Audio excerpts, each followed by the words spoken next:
नमस्कार, news one Hindustan देख रहे हैं आप। मैं हूं आपके साथ अक्षता रावत। चलिए रुक करते हैं अभी तक की कुछ खास खबरों की तरफ। विश्व प्रसिद्ध जिम कॉर्बेट व कॉर्बेट साहब के नाम से प्रसिद्ध एडवर्ड जिम कॉर्बेट के घर छोटी हल्द्वानी से एक नया पर्यटन जोन खुलने जा रहा है, जिसमें कॉर्बेट के घर छोटी हल्द्वानी में उनके जीवन की बिताई हुई लेगेसी की सफारी के दौरान मिलेगी विस्तार से जानकारी। रामनगर वन विभाग के डीएफओ दिंगत नायक ने बताया कि कालाढूंगी में कॉर्बेट के घर छोटी हल्द्वानी से पर्यटन को बढ़ावा देने के लिए एक नया प्रथम गेट खोला जा रहा है। नवंबर में खुलने वाले जा रहे इस गेट का नाम कॉर्बेट हेरिटेज सफारी रखा गया है। उन्होंने बताया कि कालाढूंगी से पवलगढ़ तक पर्यटक जंगल सफारी करेंगे। ये वन वे पर्यटन गेट करीब 45 किलोमीटर का होगा, जिसमें अलग अलग क्षेत्र में पैदल ट्रैक भी शामिल है। उन्होंने बताया कि इस सफारी में सैलानी कॉर्बेट फॉल में जाएंगे। विश्व प्रसिद्ध कॉर्बेट टाइगर रिजर्व में काफी लोग वन और वन्य जीवों के दीदार के लिए पहुंचते हैं। वहीं कॉर्बेट ग्राम विकास समिति के सदस्य मोहन चंद्र पांडे कहते हैं, इससे लोगों को रोजगार भी मिलेगा। साथ ही छोटी हल्द्वानी में स्थित एडवर्ड जिम कॉर्बेट के पूरे जीवन के बारे में भी सैलानी जान पाएंगे। देखिए, कॉर्बेट जो पर्यटक आते हैं यहाँ पे दो टाइप के पर्यटक आते हैं। एक तो जो कॉर्बेट के नेशनल पार्क को एंजॉय करने आते हैं, उसके साथ साथ ये भी आते हैं जो कॉर्बेट की किताब पढ़ के कॉर्बेट के लाइफस्टाइल के बारे में जानने के लिए भी आते हैं। तो इनको देखते हुए और ये टूरिज्म को कालाढूंगी में भी बढ़ावा देने के लिए एक नया जोन खोले जा रहा है। यहाँ पे ये कॉर्बेट हेरिटेज सफारी के नाम से खोल रहे हैं। तो इसमें ये है कि जो भी कॉर्बेट के बुक्स में मेंशन थे, जैसे कि उनका विंटर रेसिडेंस जो कालाढूंगी छोटी हल्द्वानी में है, उनके गांव, वहाँ के आयरन फाउंड्री और गौर नदी में जो जाते थे वो नहाने के लिए, या वहाँ पे सांदनी चौड़ या भूमका चौड़ में जहाँ उन्होंने पवलगढ़ बैचलर पवलगढ़ को मारा था, तो ये सारा इनका जो बुक्स में जो मेंशन्ड है उसको एक लेके एक पूरा ही हेरिटेज सर्किट बनाया है, जो टोटल 45 किलोमीटर का सर्किट रहेगा, जिसमें रेवेन्यू लैंड भी रहेगा, जैसे कि ये छोटी हल्द्वानी का गांव हो गया और हमारे कॉर्बेट फॉल्स हो गया, बाकी जगह। और उसके साथ साथ हमारे सांदनी गांजा से लेके ये हमारे मूसा बंगर से लेके ब्रह्मबू मंदिर होते हुए वहां से आगे जाते हुए आप सांदनी गांजा होते हुए पवलगढ़ का एक सफारी का ट्रैक भी रहेगा। तो ये दोनों मिलके एक हेरिटेज सफारी प्लस जंगल सफारी दोनों को मिला के एक सर्किट बनाया जा रहा है। और by profession as a nature guide यहाँ पे हम लोग कार्य कर रहे हैं। तो ये जो जोन खुला है कॉर्बेट हेरिटेज सफारी, इसको नाम दिया गया है।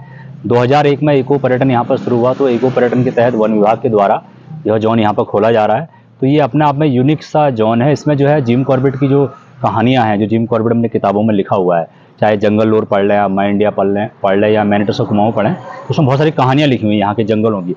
तो रियल जो जिम कॉर्बेट की जो लेगेसी है और जिम कॉर्बेट की जो हिस्ट्री है वो यहाँ पर्यटकों को जानने को मिलेगा। और उसके साथ साथ स्थानीय लोगों को यहाँ पर रोजगार भी मिलेगा। स्थानीय लोग as a nature guide, as a gypsy मालिक, as a home stay owner यहाँ पे, और सोविनियर शॉप भी हम लोग यहाँ पर चलाते हैं। तो सोविनियर के माध्यम से भी ग्रामीणों को यहाँ पर जोड़ा जाएगा। तो एक अच्छी पहल है और मैं समझता हूँ कि इससे एक तो नया जोन भी मिल रहा है पर्यटकों को, आने वाले पर्यटकों को। इसके साथ साथ नई गतिविधि और नया रोजगार यहाँ पे सृजन होगा। देखिए, ये बहुत पहला जोन भी है, यूनिक भी है, क्योंकि जो जिम कॉर्बेट साहब थे जिनके नाम पे पार्क का नाम रखा गया, जो रामनगर में है, तो उसकी पूरी एक झलक यहाँ पे मिलेगी। यानी कि जो कॉर्बेट कौन थे, उन्होंने क्या काम किए और क्यों उनके नाम पर रखा गया, वो पूरी कहानी यहाँ पे नेचर गाइड के द्वारा बताई जाएगी। Bureau report, news one Hindustan, Haldwani. UP के हमीरपुर जिले में अवैध मदरसे की खबर पर जिला प्रशासन की ताबड़तोड़ कार्रवाई शुरू हो गई है। डीएम के आदेश के बाद अब जिले में छापेमारी के दौरान 10 अवैध मदरसे मिले हैं, जिन्हें बंद करा दिया गया है। मामला है हमीरपुर जिले के मोधा कोतवाली क्षेत्र के माचा का, जहां एक मदरसा संचालित है। उसकी शिकायत एसडीएम से की गई थी, जिसमें उन्होंने बताया था कि यह मदरसा अवैध रूप से चल रहा है और यहाँ बच्चे भी नहीं आते। फर्जी हाजिरी चढ़ाकर लोगों ने मदरसे के नाम पर लाखों का चंदा किया है और उस पैसे से अवैध संपत्ति बनाई गई है, जिसकी जांच करने अल्पसंख्यक अधिकारी हिमांशु अग्रवाल अपनी टीम के साथ पहुंचे और उन्होंने मदरसे से जुड़े दस्तावेज चेक किए और बच्चों का भी सत्यापन किया, जो अवैध पाया गया। आपको बताना चाहूँगा कि सन 2022 में और 24 में जो सर्वे कराया गया था गैर मान्यता प्राप्त मदरसों का, जो अनमैप्ड मदरसे हैं, जो कहीं से ही मान्यता प्राप्त नहीं है, तो ऐसे कुल अपने जनपद में 10 मदरसे पाए गए थे। इसमें से 6 मदरसे मोदाहा तहसील के अंतर्गत थे। इसमें एक मदरसा बंद हो चुका था। 5 मदरसे जो कि संचालित थे, जो कि गैर मान्यता प्राप्त अवैध मदरसे थे। तो उनकी आज उन्हीं 5 मदरसों को हम लोगों ने जाँचा तो उनको बंद कराने का उनको नोटिस दे दिया गया, क्योंकि इस वजह से जो बच्चे वहाँ पर पढ़ रहे हैं उनके भविष्य के साथ खिलवाड़ हो रही है। एक मदरसा हमीरपुर नगर में है, जिसको भी हमने नोटिस दे दिया है। 3 मदरसे राठ तहसील के अंतर्गत राठ नगर में पढ़ते हैं। हमीरपुर से बीरू गुप्ता की रिपोर्ट। देहरादून स्थित कर्मचारी भविष्य निधि संगठन कर्मचारियों के हित को लेकर लगातार सकारात्मक कदम उठा रही है।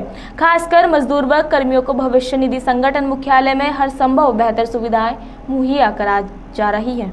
क्षेत्रीय भविष्य निधि आयुक्त विश्वजीत सागर ने बताया कि कार्यालय में इस बात का विशेष ध्यान रखा जाता है कि जो लोग अपनी समस्याओं के निदान के लिए लाइन में लगे हैं, समय रहते उनकी समस्याओं का निराकरण कर दिया जाए। यहाँ पर आने वाले ज्यादातर मजदूर वर्ग के लोग हैं और हमारा प्रयास रहता है जिस संस्थान से वह कुछ वक्त की छुट्टी लेकर आते हैं उतने ही वक्त में उनके कार्य पूरे हो जाएं और उनके दैनिक वेतन पर भी कोई असर ना पड़े। देखिए, लेबर को जो समस्याएं आती हैं वो हम आपको बता दूं, वैसे भी हमारा कार्यालय जो है वो 99% क्लेम 10 दिन के विद इन 10 डेज सेटल कर रहा है। ये ऑफिस कामयाब हुआ है। हमारे यहाँ मोर देन 99% क्लेम जो है ऑनलाइन जमा होते हैं। और आपको देखा हमारे यहाँ लंच ब्रेक में क्या रहता है सिस्टम, मैंने आपको बताया कि लंच ब्रेक में कोई भी ऐसा नहीं होता कि पीआरओ खाली रहे, कोई ना कोई साथ में रहता है। लेकिन अभी ये देखा जा रहा है बीच बीच में, क्योंकि एक डाटा माइग्रेशन वाला समस्या आया है, तो उसमें कहीं कहीं नेम चेंज की, फादर नेम चेंज की या मैरिड या अनमैरिड की जो डिटेल्स है वो बार बार उसको करेक्शन कराना पड़ता है मेंबर को, क्योंकि में जो KYC है जब वो अप्रूव होता है तो ये चीज़ें टैली करता है। तो उसमें अब हमारे यहाँ एक ऑनलाइन फैसिलिटी आ गई है। अब कोई भी आदमी अपने घर बैठकर या कहीं भी कियोस्क में जाके या कंपनी में अपने किसी भी नेम या डेट ऑफ बर्थ या डेट ऑफ ज्वाइनिंग को करेक्शन कराना चाहता है तो वो उसमें आसानी से अपने घर बैठ के कर सकता है। हमारे यहाँ उसका पोर्टल बना है, वो ऑनलाइन हमारे पास आ जाता है, हम ऑनलाइन ही उसे सेटल कर देते हैं। ऐसा हुआ कि मैं ना पहले पीआरओ पे बैठता था, ये पिछले कार्यालयों में ही सीखा मैंने। जब मैं पीआरओ पे बैठता था तो देखता था कि लंच ब्रेक होता था तो लाइन से आदमी को ये लगता था कि मेरा ये काम होगा कि नहीं होगा, लंच के बाद क्या सिचुएशन होगी। तो उसमें हमने ये देखा कि लोगों की ये डिमांड थी कि अगर हम एक बार लाइन में लगे हैं तो हमारा काम होकर ही लाइन से निकले। तो उसके लिए हमने लंच ब्रेक में मैं हमेशा ब्रेक करके 2-3 आदमी ऐसे तैयार रखता हूं जो लंच ब्रेक में उस जगह आ जाते हैं और क्यों कभी भी ब्रेक नहीं होती। इससे एक फ़ायदा और नोट करा गया, कभी कभी कुछ वर्कर अपने यहाँ कंपनी से छुट्टी लेकर आते हैं काम कराने के लिए, तो उन्हें पूरा टाइम नहीं लगना पड़ता।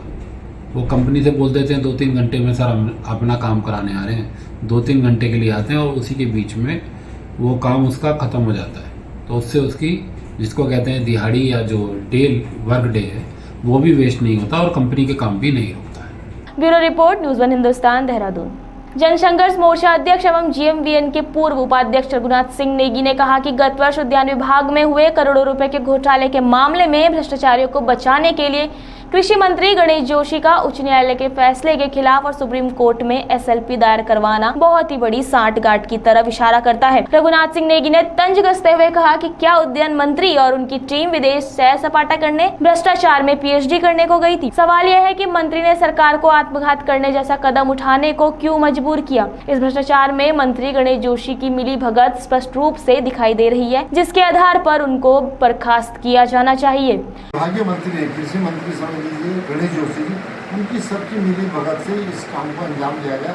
मजे की बात यह है कि उस तमाम घोटाले के बारे में जब ये घोटाले का पर्दाफाश हुआ उसमें सरकार ने SIT जांच के आदेश जुलाई 2023 में दिए और ये जांच चल रही थी। लेकिन सबको पता है SIT जांच में क्या होना था। तो इस मामले में एक जनहित याचिका दायर की गई और अक्टूबर 2023 में ऑनरेबल हाई कोर्ट ने उसको दरकिनार करते हुए SIT जांच को CBI जांच के सरकार को निर्देश देते। लेकिन ये विभागीय मंत्री गणेश जोशी को नागवार गुजरा और उन्होंने सरकार को बगैर बताए, सरकार की बगैर सहमति से उन्होंने SLP दायर करने का मन बनाया।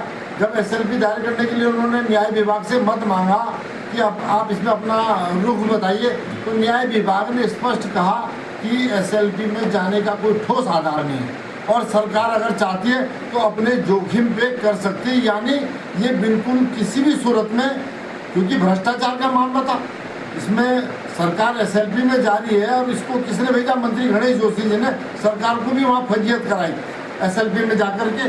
ये बहुत बड़ा दुर्भाग्यपूर्ण, इससे स्पष्ट हो जाता है कि जो विभागीय मंत्री गणेश जोशी हैं और जो भ्रष्टाचारियों की ये जो तालमेल था, जो घालमेल था, जो इनका मिली भगत थी, ये सारा का सारा उजागर हो गया। और इससे मैं विभागीय मंत्री गणेश जोशी बर्खास्त होनी चाहिए, क्योंकि उन्होंने इतना घिनौना काम करके कि सरकार को भी शर्मिंदगी का एक तरह से भागीदार बनाए। हमारा कहना है कि भाई अगर CBI जांच होगी तो विभागीय मंत्री क्यों डर रहे हैं? वो डर इसलिए रहे थे कि उनको भी डर था अपना, कहीं ना कहीं मैं और तमाम मेरे जो और भी साथी हैं वो इसमें लपेटे ना आ जाए, क्योंकि मलाई तो इन सब ने खाई है। Bureau report, news one Hindustan, Dehradun. राजधानी देहरादून में पर्यावरण संरक्षण को लेकर प्रदूषण विभाग अधिक जागरूक नजर आ रहा है। सड़कों पर प्रदूषण फैलाने वाले वाहनों को लेकर परिवहन विभाग जागरूकता अभियान चला रहा है। संभागीय परिवहन अधिकारी शैलेश तिवारी ने बताया कि राजधानी दून की सड़कों पर दौड़ने वाले तमाम विक्रमों को हटाकर ई वाहन के विकल्प पर जोर दिया जा रहा है। उन्होंने बताया कि काफी विक्रमों को रूट से हटाया गया है। इसके अलावा सभी वाहनों में डस्टबिन आदि की भी व्यवस्था के लिए वाहन चालकों को जागरूक किया जा रहा है। का तो एक कोर काम है, ट्रैफिक को रेगुलेट करना, इन्फोर्समेंट करना, अगर नियम का कोई वायलेशन करता है तो उसके खिलाफ कार्रवाई करना, ये हमारा बेसिक काम है। इसमें हम लोग लगातार कर रहे हैं। हमारी टीमें लगी होती हैं, हमारे इंटरसेप्टर हैं, बाइकर स्क्वाड है और सचल दल हैं, वो लगातार काम कर रहे हैं। जहाँ तक आपने बताया कि कुछ गाड़ियों में पॉल्यूशन जो होता है, साफ सफाई की भी समस्या होती है, तो हम लोग इसमें कार्रवाई कर रहे हैं। और हम लोग अब यह भी कोशिश कर रहे हैं कि इन गाड़ियों में डस्टबिन की व्यवस्था हो, साफ सफाई सही ढंग से हो। और जो गाड़ियां पोल्यूशन ज़्यादा क्रिएट कर रहे हैं, सिटी बस के बारे में बताया जाता है, विक्रम के बारे में, तो इन गाड़ियों को इको फ्रेंडली जो ईंधन है, CNG है, ई व्हीकल है, ई बस हैं, उनमें चेंज करने का प्रयास भी किया जा रहा है और गवर्नमेंट इसमें सब्सिडी भी दे रही है। कई वाहन स्वामी आगे बढ़कर इसमें आ भी रहे हैं और देखें कि बहुत जल्दी आपको देखने में मिलेगा कि ऐसी गाड़ियाँ फेज आउट हो जाएंगी। अभी कुछ विक्रम हमारे यहाँ थे, लगभग 797 विक्रम हमारे यहाँ चल रहे थे, तो 350 के आसपास लोगों ने अपने गाड़ियों को चेंज भी करवा लिया है। अभी मामला कोर्ट में विचाराधीन है और इसमें हम लोग प्रयास कर रहे हैं कि ऐसी गाड़ियां फेज आउट हो जाएं। Bureau report, news one Hindustan, Dehradun. अभी के लिए इतना ही। आगे की खबरों के लिए आप बने रहिए न्यूज़ वन हिंदुस्तान के साथ। अब तक के लिए नमस्कार। आप देख रहे हैं न्यूज़ वन हिंदुस्तान।